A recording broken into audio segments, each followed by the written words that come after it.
Hi, I'm Neil for Jian Journey, and today I'm joined with Ryan, and I'm going to share the initial observations I've had in sparring with the Jian compared to empty-handed sparring. So one of the first things I've noticed is with empty-handed sparring, if we're here and I move to his 45 and I go to the 45, I can do that with one step. And from here, it's pretty easy to hit him with a variety of things.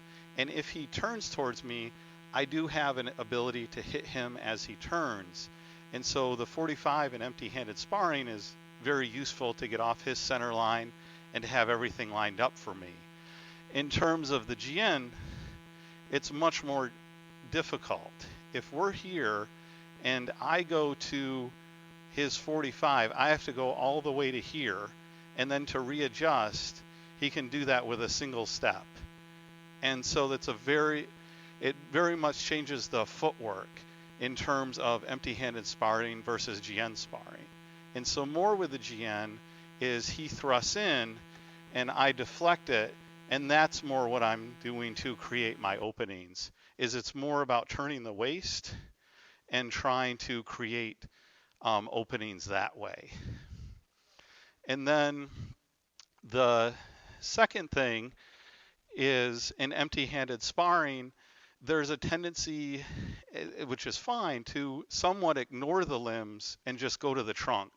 So if we're here and he pulls back to punch me, and if I hit him in the center and disrupt his root, even if he follows through, there's not a lot of power left because I've broken his root.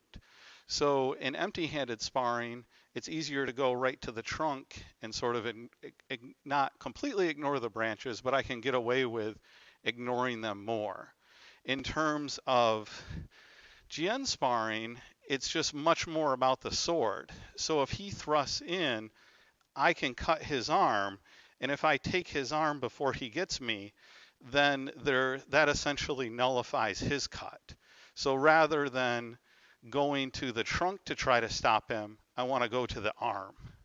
And then the last thing, which isn't illustrated particularly well with the two of us because we're very similar height, but it's reach. In terms of empty-handed sparring, it's more just this, and you can see we're very similar in reach, but it's more how long your limbs are.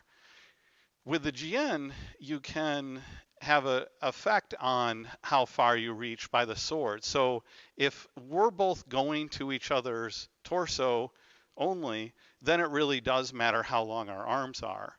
But if we're targeting each other's hands, it's really just the length of the Jian, which is very similar.